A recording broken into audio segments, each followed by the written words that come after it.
नमस्कार दोस्तों, think guys में आपका बहुत बहुत स्वागत। अभी पिछले वीडियो में हमने अलाउद्दीन खिलजी और मोहम्मद बिन तुगलक के नीतियों के बारे में चर्चा की। अब हम सांकेतिक मुद्रा पर चर्चा करेंगे। इस समय मोहम्मद तुगलक ने एक और कदम उठाया, अर्थात सांकेतिक मुद्रा का प्रचलन। मुद्रा केवल विनिमय का माध्यम होती है, इसलिए आज दुनिया के सभी देशों के पास सांकेतिक मुद्राएं, आमतौर पर कागजी मुद्राएं, ताकि उन्हें सोने चांदी की आपूर्ति पर निर्भर न रहना पड़े। 14वीं सदी में संसार में चांदी की कमी हो गई थी। व्यापार के प्रसार के साथ अब अधिकाधिक सिक्कों की आवश्यकता भी होने लगी थी।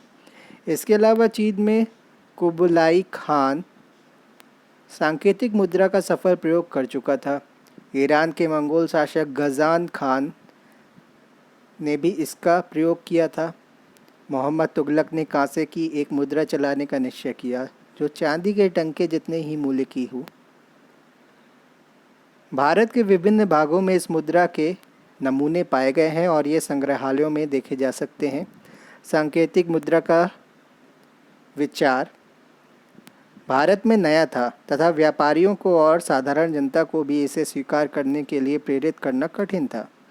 अगर सरकार लोगों को जाली मुद्रा ढालने से रोक पाती तो मोहम्मद तुगलक सफल भी हो सकता था, लेकिन सरकार ऐसा न कर सकी और जल्द ही बाज़ार में नई मुद्राओं का भारी अवमूल्यन हो गया। अंत में मोहम्मद तुगलक ने सांकेतिक मुद्रा को समाप्त करने का निश्चय किया। उसने कांसे के सिक्कों की जगह चांदी के सिक्कों देने का वादा किया। इस प्रकार बहुत से लोगों ने नई मुद्राओं का विनिमय किया, लेकिन उन जाली मुद्राओं को नहीं बदला गया जिनका जांच से पता चल गया था। ये सिक्के किले के बाहर ढेर लगा दिए गए और बरनी के अनुसार वर्षों तक वहीं पड़े रहे। इन दो प्रयोगों की असफलता से सुल्तान की प्रतिष्ठा पर आंच आई और धन की बर्बादी भी हुई, पर सरकार जल्द ही संभल गई। मोरक्को के यात्री इब्न बतूता को, जो 1333 ईस्वी में दिल्ली आया था, इन प्रयोगों के कुछ हानिकारक प्रभाव दिखाई नहीं दिए। पर चांदी की कमी पर काबू पाने के लिए मोहम्मद तुगलक ने चांदी और अन्य घटिया धातुओं के मिले जुले सिक्के जारी करने शुरू कर दिए। इन्हें चांदी के टंकों से भिन्न बतलाने के लिए टंक ए सियाह अर्थात काले टंके कहा जाता था। ये आम हो गए और शेरशाह सूरी और मुगलों के दौर में ही हटाए गए। इससे भी कहीं बहुत अधिक गंभीर समस्या का सामना मोहम्मद तुगलक को करना पड़ा। वह थी सीमा की सुरक्षा। प्रशासन, विशेषकर राजस्व प्रशासन ने और अमीरों के साथ संबंधों ने भी कुछ गंभीर समस्याएं पैदा की। पिछले पृष्ठों में हम पंजाब में मंगोल सत्ता के निरंतर प्रसार के और दिल्ली पर उनके हमलों के कारण दिल्ली सल्तनत के सामने पैदा गंभीर समस्याओं को देख चुके हैं। अपने अंदरूनी झगड़ों के कारण मंगोल तब तक काफ़ी कमज़ोर हो चुके थे, पर अभी भी इतने शक्तिशाली थे कि पंजाब और दिल्ली के पास के क्षेत्रों के लिए खतरा पैदा कर सकें। मोहम्मद तुगलक के शासनकाल के आरंभिक वर्षों में अपने नेता तमीशीरीन के नेतृत्व में मंगोल सिंध में घुस आए और उनका एक दल तो दिल्ली में कोई 65 किलोमीटर दूर मेरठ तक पहुंच गया। झेलम के पास एक जंग में मोहम्मद तुगलक ने न सिर्फ मंगोलों को हराया बल्कि कलानौर पर कब्जा भी कर लिया और कुछ समय तक उसका राज्य सिंधु पार पेशावर तक फैला हुआ था। इससे पता चलता है कि दिल्ली का सुल्तान अब मंगोलों पर आक्रमण करने की स्थिति में था। देवगिर से वापसी के बाद गजनी और अफ़गानिस्तान पर कब्जा करने के लिए सुल्तान ने एक बड़ी सेना भर्ती की। बर्नी का कथन है कि सुल्तान का इरादा खुरासान और इराक पर कब्जा करना था। मोहम्मद तुगलक का सही इरादा जानने का हमारे पास कोई साक्ष्य नहीं है। हो सकता है उसका उद्देश्य वैज्ञानिक सीमा की पुनर्स्थापना हो, अर्थात हिंदू कुश और कंधार तक। मध्य एशिया से भागे हुए अनेक शहजादों और दूसरे लोगों ने मोहम्मद तुगलक के दरबार में शरण ली थी। हो सकता है उन्होंने सोचा हो कि इस क्षेत्र से मंगोलों को भगाने का यह अच्छा अवसर है। साल भर बाद सांकेतिक मुद्रा चलाने के प्रयास की असफलता तथा मंगोलों से संबंध में सुधार के बाद और सिपाहियों को नगद वेतन देने की कठिनाइयों आने के कारण सेना भंग कर दी गई। इस बीच मध्य एशिया में स्थिति तेजी से बदली। कालांतर में तैमूर ने अपने नियंत्रण में इस पूरे क्षेत्र को एक सूत्र में बांध लिया और भारत के लिए एक नया खतरा पैदा हो गया। खुरासान परियोजना के प्रभावों को बढ़ा चढ़ाकर पेश नहीं किया जाना चाहिए, न इसे काराचिल की मुहिम से गड्ढ-मड्ढ किया जाना चाहिए। यह मुहिम हिमालय की कुमायूं पहाड़ियों में चलाई गई थी। एक आधुनिक इतिहासकार के अनुसार इस मुहिम की दिशा कश्मीर की ओर थी, ताकि चीन की ओर से अर्थात सिनकियांग से घोड़ों की आमद पर नियंत्रण किया जा सके। चीन पर विजय हासिल करना कभी इसका उद्देश्य नहीं था, जैसा कि बाद के कुछ इतिहासकारों ने सुझाया है। सफलता के बाद सेना हिमालय के पहाड़ी क्षेत्रों में दूर तक चली गई और मुसीबत में फंस गई। कहा जाता है कि 10,000 की सेना में से बस 10 व्यक्ति वापस लौटे। फिर भी ऐसा लगता है कि पर्वतीय राजाओं ने दिल्ली का प्रभुत्व स्वीकार कर लिया। बाद में मोहम्मद तुगलक ने कांगड़ा की पहाड़ियों में भी एक मुहिम चलाई। इस तरह पहाड़ी क्षेत्र पूरी तरह सुरक्षित हो गए। मोहम्मद तुगलक ने कृषि सुधार के अनेक कदम उठाए। इनमें से अधिकांश दोआब क्षेत्र में आजमाए गए। मोहम्मद तुगलक अलाउद्दीन खलजी की इस नीति को नहीं मानता था कि हूतों और मुकद्दमों गाँवों के मुखियों को मामूली किसान के दर्जे तक गिरा दिया जाए, पर राज्य के लिए मालगुजारी का एक मुनासिब भाग वह अवश्य चाहता था। उसने जिन उपायों की पैरवी की उनके दूरगामी प्रभाव पड़े, पर उसके शासनकाल में वे बुरी तरह असफल रहे। यह कहना कठिन है कि उपाय बुरी योजनाबंदी के कारण असफल हुए या अनुभवहीन अधिकारियों के द्वारा दोषपूर्ण क्रियान्वयन के कारण। मोहम्मद तुगलक के शासनकाल के आरंभ में ही गंगा के दोआब में एक गंभीर किसान विद्रोह हो चुका था। किसान गांव से भाग खड़े हुए थे तथा मोहम्मद तुगलक ने उनको पकड़कर सज़ा देने के लिए कठोर कदम उठाए थे।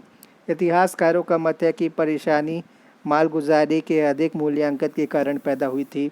हालांकि अलाउद्दीन के काल की तरह राज्य का भाग उपज का आधा रहा, पर वास्तविक रूप से किसानों पर भार बढ़ गया, क्योंकि मालगुजारी मनमाने ढंग से तय की जाने लगी, न कि वास्तविक उपज के आधार पर। उपज को मुद्रा में बदलने के लिए दाम भी मनमाने ढंग से तय किए गए। एक भयानक अकाल ने, जिसने इस क्षेत्र को 6 वर्षों तक तबाह रखा, स्थिति को और भी बिगाड़ा। मवेशियों और बीजों के लिए और कुओं की खुदाई के लिए भी राहत के प्रयास बहुत देर से शुरू हुए। दिल्ली में इतने लोग मरे कि हवा भी महामारक हो उठी। सुल्तान दिल्ली छोड़कर 2.5 बरस तक स्वर्गद्वारी नामक शिविर में रहा, जो दिल्ली से लगभग 100 किलोमीटर दूर या 100 मील दूर था। 100 किलोमीटर नहीं, 100 मील दूर था। कन्नौज के पास गंगा के किनारे स्थित था। दिल्ली लौटने के बाद मोहम्मद तुगलक ने दोआब में कृषि के प्रसार और सुधार की एक योजना आरंभ की। उसने दीवान ए अमीर ए कोही नामक एक नया विभाग स्थापित किया। यह सारा क्षेत्र विकास प्रखंडों में बांट दिया गया। हर प्रखंड का प्रमुख एक अधिकारी था, जिसका काम किसानों को ऋण देकर कृषि का प्रसार करना, उन्हें बेहतर फसलें उगाने के लिए प्रेरित करना था, जैसे जौ की जगह गेहूँ, गेहूँ की जगह गन्ना, गन्ने की जगह अंगूर, खजूर वगैरह। यह योजना मुख्यतः इसलिए असफल रही कि इस उद्देश्य के लिए चुने गए व्यक्ति अनुभवहीन और बेईमान निकले और उन्होंने अपने इस्तेमाल के लिए पैसे हड़प लिए। इसलिए परियोजना के लिए ऋण के तौर पर दी गई बड़ी बड़ी रकमों की वसूली न हो सकी। सभी संबंधित लोगों का सौभाग्य था कि इसी बीच मोहम्मद तुगलक की मृत्यु हो गई और फिरोज़ तुगलक ने ये कर्ज माफ़ कर दिए। लेकिन कृषि के लिए प्रसार और सुधार के लिए मोहम्मद की अपनाई हुई नीति बेकार नहीं हुई। फिरोज ने उसे जारी रखा और बाद में अकबर ने उसे और जोरदार ढंग से आगे बढ़ाया। मोहम्मद तुगलक को एक और समस्या का सामना करना पड़ा, अमीरों की समस्या का। चहलगानी तुर्कों के पतन और खलजी वंश के उदय के बाद अलग अलग नस्लों के मुसलमानों में से अमीर बनाए जाने लगे। इनमें नवधर्मांतरित भारतीय मुसलमान भी शामिल थे। मोहम्मद तुगलक ने आगे बढ़कर इन लोगों को नौकरी ही नहीं दी, जबकि वे कुलीन वंशों के नहीं थे, बल्कि इनमें से कुछ को तो उच्च सरकारी पद भी दिए। केवल नौकरी नहीं दी, सरकारी पद भी दिए। इनमें से अधिकांश नव मुस्लिमों के वंशज थे, हालांकि कुछ हिंदू भी इनमें शामिल थे। यह मानने का कोई कारण नहीं है कि ये लोग अशिक्षित थे या अपने काम में निकम्मे थे, लेकिन पहले के दौर के पदाधिकारियों ने, जो पुराने कुलीन वंशों के थे, इस नीति का गहरा विरोध किया। इतिहासकार बर्नी ने इसे मोहम्मद तुगलक की भर्त्सना का मुख्य आधार बनाया है। मोहम्मद तुगलक ने विदेशियों का स्वागत किया, जिनमें मंगोल भी शामिल थे, पर विशेषकर खुरासान के लोग और मध्य एशिया के तुर्क शामिल थे। इस तरह मोहम्मद तुगलक का कुलीन वर्ग अनेक अलग अलग तत्वों पर आधारित था। ना उनमें एकजुटता की कोई भावना विकसित हो सकी, न सुल्तान के प्रति वफादारी की। दूसरी ओर साम्राज्य के विशाल आकार ने विद्रोह के लिए और स्वतंत्र प्रभाव क्षेत्रों की स्थापना के लिए अनुकूल अवसर प्रदान किए। मोहम्मद तुगलक की क्रोधी और जल्दबाज प्रकृति ने तथा जिन पर वह विरोध या अनिष्ठा का शक करता था, उनको घोर दंड देने के रुझान ने इस प्रवृत्ति को और भी मजबूत किया। इस तरह मोहम्मद बिन तुगलक का शासनकाल जहां दिल्ली सल्तनत का चरम काल था, वहीं वह उसके विघटन की प्रक्रिया का आरंभ भी था। दिल्ली सल्तनत का पतन और विघटन। फिरोज और उसके उत्तराधिकारी। मोहम्मद तुगलक के शासनकाल के उत्तरार्ध में साम्राज्य के विभिन्न भागों में बार बार विद्रोह हुए। महत्वाकांक्षी कुलीनों के विद्रोह कोई नई बात नहीं थी, खासकर बाहरी क्षेत्र में। अधिकांश मामलों में सुल्तान केंद्रीय सेना और वफादार कुलीनों के दल की सहायता से उन्हें कुचलने में सफल रहे। मोहम्मद तुगलक की कठिनाइयाँ अनेक थीं। साम्राज्य के विभिन्न भागों में एक के बाद एक विद्रोह हुए। बंगाल में माबर यानी तमिलनाडु में, वारंगल में, कंपिली यानी कर्नाटक में, पश्चिम बंगाल में, अवध में तथा गुजरात और सिंध में। मोहम्मद तुगलक किसी पर भरोसा नहीं करता था, पूरा भरोसा तो नहीं ही करता था। इसलिए वह विद्रोहों को कुचलने के लिए देश के एक से दूसरे भाग तक दौड़ता भागता रहा और अपनी सेनाओं को उसने चूर कर डाला। दक्षिण भारत के विद्रोह सबसे गंभीर थे। आरंभ में इस क्षेत्र में स्थानीय सूबेदार ने विद्रोह किए। सुल्तान भागकर दक्षिण भारत पहुंचा। कुछ समय बाद सेना में प्लेग फैल गया। कहा गया कि 2/3 सेना प्लेग की भेंट चढ़ गई।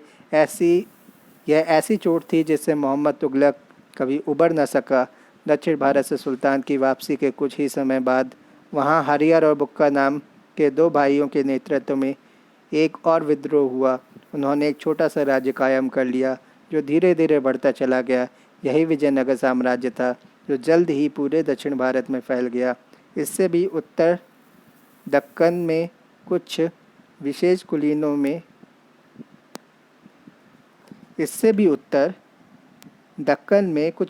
विदेशी कुलीनों ने दौलताबाद के पास एक और राज्य कायम कर लिया, जो बढ़कर बहमनी राज्य बन गया।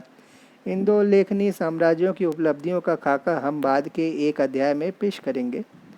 बंगाल भी स्वतंत्र हो गया। मोहम्मद तुगलक का वध गुजरात और सिंध की बगावतों को भारी प्रयास के बाद ही कुचल सका। मोहम्मद तुगलक अभी सिंध में ही था और वह चल बसा और उसका चचेरा भाई फिरोज तुगलक दिल्ली के तख्त पर बैठा। मोहम्मद तुगलक की नीतियों से कुलीनों में और सेना में भी गहरा असंतोष पैदा हो गया था। सुल्तान का टकराव मुस्लिम धर्मशास्त्रियों और सूफी संतों से भी हुआ था, जो बहुत प्रभावशाली थे, पर मोहम्मद तुगलक की अलोकप्रियता को बहुत बढ़ाकर पेश नहीं करना चाहिए। जब वह राजधानी से लंबी लंबी मुद्दतों तक दूर रहा, तब भी दिल्ली, पंजाब और उत्तर भारत में तथा साम्राज्य के दूसरे भागों में प्रशासन ढंग से चलता रहा। सत्तारोहण के बाद फिरोज तुगलक को दिल्ली सल्तनत के आसन्न विघटन को रोकने की समस्या झेलनी पड़ी। उसने कुलीनों, सेना और धर्मशास्त्रियों को तुष्ट करने की नीति अपनाई और ऐसे क्षेत्रों पर ही अपनी सत्ता स्थापित करने की कोशिश की जिनको केंद्र से आसानी से प्रशासित किया जा सके। इस कारण उसने दक्षिण भारत और दक्कन पर फिर से स्वामित्व का दावा करने का कोई प्रयास नहीं किया। उसने बंगाल में 2 अभियान चलाए और दोनों में असफल रहा। इस तरह बंगाल सल्तनत से निकल गया। तो भी सल्तनत अभी भी उतनी बड़ी तो थी ही जितनी अलाउद्दीन खिलजी के शासन के आरंभिक वर्षों में थी। फिरोज ने जाजनगर, उड़ीसा के राजा के खिलाफ एक अभियान चलाया। उसने वहां मंदिरों को नष्ट किया और बहुत सारा माल लूटा, मगर उड़ीसा के अधिग्रहण का कोई प्रयास नहीं किया। उसने पंजाब की पहाड़ियों में कांगड़ा के खिलाफ भी एक अभियान चलाया। उसके सबसे लंबे अभियान गुजरात और ठट्टा के विद्रोहों से निपटने के लिए थे। ये विद्रोह कुचल तो दिए गए, मगर कच्छ से रन में रास्ता भटक कर सेना को भारी तकलीफ उठानी पड़ी। इस तरह फिरोज किसी भी अर्थ में कोई बड़ा सैनिक नेता नहीं था, पर उसका काल शांति का और शांत विकास का काल था। उसने ऐलान किया कि कोई कुलीन मरेगा तो उसके इक्ता और उसके पद का उत्तराधिकारी उसका बेटा होगा, बेटा ना हो तो दामाद होगा, और वह भी ना हो तो उसका गुलाम होगा। कुलीनों के इक्ता की खाता बही की जांच के समय उसकी ओर कोई बकाया निकलने पर कुलीनों और उसके अमलों को यातना देने की नीति भी फिरोज़ ने बंद कर दी। इन कदमों से कुलीन गदगद हो गए और गुजरात और ठट्टा के मामूली विद्रोहों को छोड़ दें तो उसके काल में कुलीनों के विद्रोह नहीं हुए, लेकिन पदों और रिक्तों को पुश्तैनी बनाने की नीति का आगे चलकर हानिकारक साबित होना निश्चित था। इसके कारण नौकरियों में एक तंग दायरे से बाहर के योग्य व्यक्तियों की भर्ती के अवसर कम हो गए और सुल्तान एक छोटे से अल्पतंत्र पर निर्भर हो गया। फिरोज़ ने विरासत का सिद्धांत सेना पर भी लागू किया। पुराने सैनिकों को शांति के साथ आराम करने और अपनी जगह अपने बेटों या दामादों को, और वे भी ना हो तो दासों को भेजने की अनुमति दे दी गई। इन सैनिकों को नगद वेतन न देकर गांवों की मालगुजारी के हिस्से दिए जाते थे। इसका मतलब यह था कि एक सैनिक अपनी तनख्वाह वसूली के लिए गाँव में जाता और इस तरह सेवा से अनुपस्थित रहता, या फिर किसी बिचौलियों को ठेका दे देता जो उसे उसके मूल्य का आधा या एक तिहाई उसे देता। इस तरह दीर्घकालिक दृष्टि से सैनिकों को कोई लाभ नहीं हुआ। पूरा सैन्य प्रशासन ढीला पड़ गया और सैनिक बाबुओं को रिश्वत देकर हाजिरी के समय बेकार घोड़े पेश करने लगे। उदारता की एक गलत धारणा के रूप में एक बार सुल्तान ने स्वयं एक सैनिक को सोने का एक सिक्का दिया ताकि वह हाजिरी लगाने वाले बाबू को रिश्वत दे सके। फिरोज़ ने अपने को सच्चा मुस्लिम बादशाह और अपने राज्य को सच्चा मुस्लिम राज्य जताकर धर्मशास्त्रियों को भी अपनी ओर खींचने का प्रयास किया। वास्तव में इल्तुतमिश के समय से ही राज्य की प्रकृति और गैर मुस्लिम प्रजा के प्रति राज्य की नीति को लेकर कट्टर धर्मशास्त्रियों और सुल्तानों के बीच खींचातान चलती आ रही थी। जैसा कि कहा गया है, इल्तुतमिश के काल से ही और विशेषकर अलाउद्दीन और मोहम्मद तुगलक के काल में सुल्तानों ने धर्मशास्त्रियों को यह छूट नहीं दी कि वे राज्य की नीति तय कर सके। उन्होंने लूटपाट के लिए तथा सेना को व्यस्त रखने के लिए भी हिंदू राजाओं के खिलाफ जिहाद किए। धर्मशास्त्रियों को संतुष्ट रखने के लिए अनेक को उच्च पदों पर नियुक्त किया गया। न्यायपालिका तथा शिक्षा व्यवस्था निश्चित ही धर्मशास्त्रियों के हाथों में रही। बाहरी तामझाम और दिखावा के बावजूद फिरोज़ ने मूल बातों में अपने पूर्ववर्ती सुल्तानों की नीति को जारी रखा। यह मानने का कोई कारण नहीं है कि उसने धर्मशास्त्रियों को राज्य की नीति तय करने की छूट दे दी, पर उसने धर्मशास्त्रियों को अनेक महत्वपूर्ण रियायतें दी। उसने उन प्रथाओं पर प्रतिबंध लगाने की कोशिश की जिन्हें कट्टर धर्मशास्त्री गैर इस्लामी समझते थे। उदाहरण के लिए उसने संतों के मज़ारों पर इबादत के लिए मुस्लिम स्त्रियों के जाने पर रोक लगा दी। उसने ऐसे अनेक मुस्लिम पंथों का दमन किया जिनको धर्मशास्त्री विधर्मी समझते थे। फिरोज़ के समय में ही जजिया एक अलग कर बन गया। पहले यह मालगुजारी का हिस्सा होता था। फिरोज़ ने ब्राह्मणों को जजिया देने से मुक्त रखने से इनकार कर दिया क्योंकि शरीयत में इसका प्रावधान नहीं था। इससे सिर्फ स्त्रियां, बच्चे, वे अपंग और रोगी लोग मुक्त थे जिनके पास जीविका का कोई साधन नहीं था। इससे भी बुरी बात यह थी कि उसने जनता, जिसमें मुसलमान भी शामिल थे, के सामने प्रवचन कर रहे एक ब्राह्मण को इस आधार पर सार्वजनिक रूप से जला डाला कि यह बात शरीयत के खिलाफ थी। इसी आधार पर उसने यह आदेश भी जारी किया कि उसके महल के सुंदर भित्ति चित्र खुरच दिए जाएं, लेकिन वह संगीत का संरक्षक था और अपनी कट्टरता के बावजूद शराब का शौकीन था। फिरोज़ तुगलक के ये तंग विचार निश्चित ही हानिकारक थे।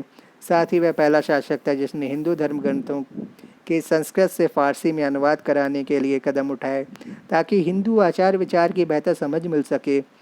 उसके शासनकाल में संगीत, आयुर्विज्ञान और गणित के अनेक ग्रंथों का संस्कृत से फ़ारसी में अनुवाद किया गया।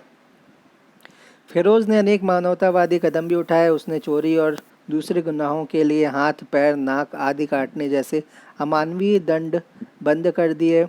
उसने गरीबों के मुफ्त इलाज के लिए अस्पताल बनवाए और कोतवालों को बेरोजगारों की सूचियां बनाने का आदेश दिया तथा गरीबों की बेटियों के लिए दहेज दिए। मुमकिन है कि इन कदमों का बुनियादी उद्देश्य अच्छे परिवारों के उन मुसलमानों की सहायता करना रहा हो जिनके बुरे दिन आ गए थे।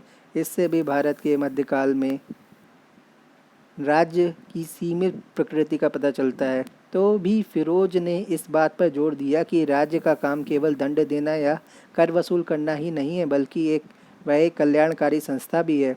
मध्यकाल के संदर्भ में कल्याण के इस सिद्धांत की घोषणा एक मूल्यवान घोषणा थी और फिरोज इसके लिए श्रेय का अधिकारी था। देश के आर्थिक सुधार में फिरोज की गहरी दिलचस्पी थी। उसने सार्वजनिक निर्माण का एक बड़ा विभाग बनाया जो उसका निर्माण कार्यक्रम चलाता था। फिरोज ने अनेक नहरों की मरम्मत कराई और अनेक नई नहरें खुदवाईं। सबसे लंबी नहर लगभग 200 किलोमीटर लंबी थी जो सतलज से निकलकर हाँसी तक आती थी। एक और नहर यमुना से निकलती थी। ये और दूसरी नहरें सिंचाई के लिए थीं और फिरोज के बसाए कुछ नए नगरों तक जल पहुंचाने के लिए भी। हिसार आज का हरियाणा और फिरोज़ाबाद आज का उत्तर प्रदेश के नाम के ये नगर आज भी मौजूद हैं। फिरोज़ ने एक और कदम उठाया जिसमें आर्थिक एवं राजनीतिक दोनों पक्ष थे। उसने अपने अधिकारियों को आदेश दिया कि वे जब भी कभी किसी स्थान पर आक्रमण करें तो सुंदर और सुगठित नौजवान लड़के चुनकर गुलामों के रूप में सुल्तान के पास भेजें। इस तरह फिरोज़ ने धीरे धीरे कोई 1,80,000 गुलाम जमा कर लिए।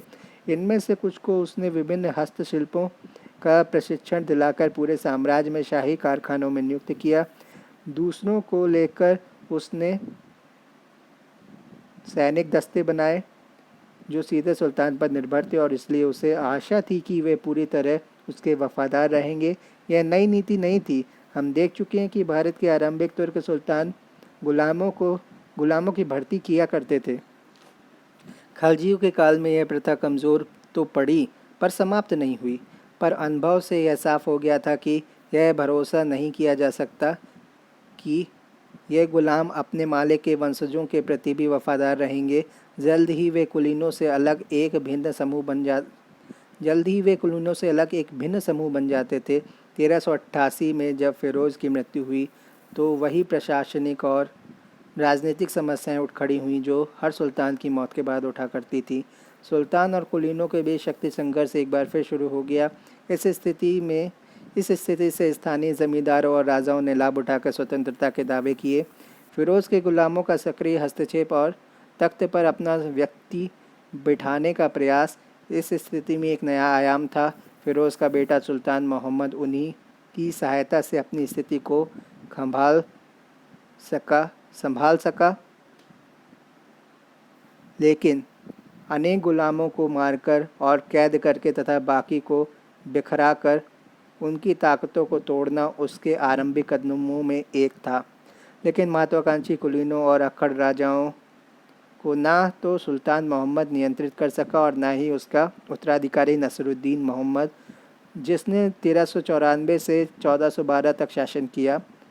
शायद इसके प्रमुख कारण फिरोज़ के वे सुधार थे जिन्होंने कुलीनों को बहुत मजबूत किया और सेना को बहुत कमज़ोर बना दिया था।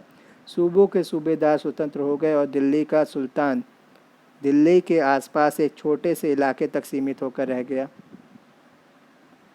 एक मसखरे ने कहा भी था कि जहाँ पनाह दिल्ली के सुल्तानों की पदवी, जहाँ पनाह की सल्तनत दिल्ली से पालम तक फैली हुई है। पालम जो है दिल्ली के वर्तमान हवाई अड्डे के निकट का एक क्षेत्र है। दिल्ली सल्तनत की कमज़ोरी को दिल्ली पर तैमूर के आक्रमण 1398 ने और बदतर बनाया। तैमूर एक तुर्क था पर चंगेज़ के रक्त संबंध का दावा करता था।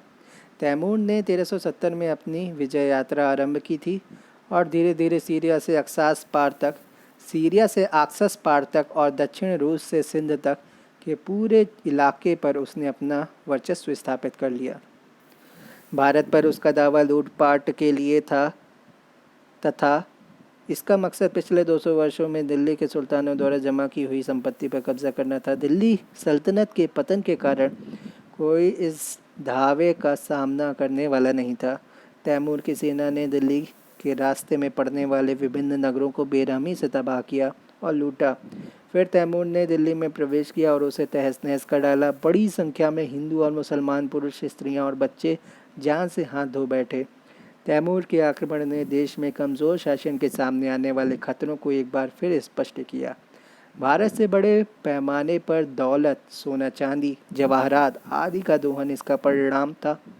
तैमूर अपने साथ बड़ी संख्या में दस्तकारों को भी ले गया, जैसे राजगीरों, संगतराशों, बढ़इयों आदि को। इनमें से कुछ ने उसकी राजधानी समरकंद में अनेक सुंदर इमारतें बनाने में योगदान दिया। उसने ऐसी ही नीति उन ईरानी नगरों में भी बरती जिन पर उसने कब्जा किया था। भारत पर तैमूर के आक्रमण का प्रत्यक्ष राजनीतिक प्रभाव कम ही पड़ा, तो भी तैमूर के आक्रमण को दिल्ली में सुल्तानों के शक्तिशाली शासन वाले चरण के अंत का सूचक माना जा सकता है। हालांकि तुगलक वंश जैसे तैसे 1412 तक घिसटता रहा।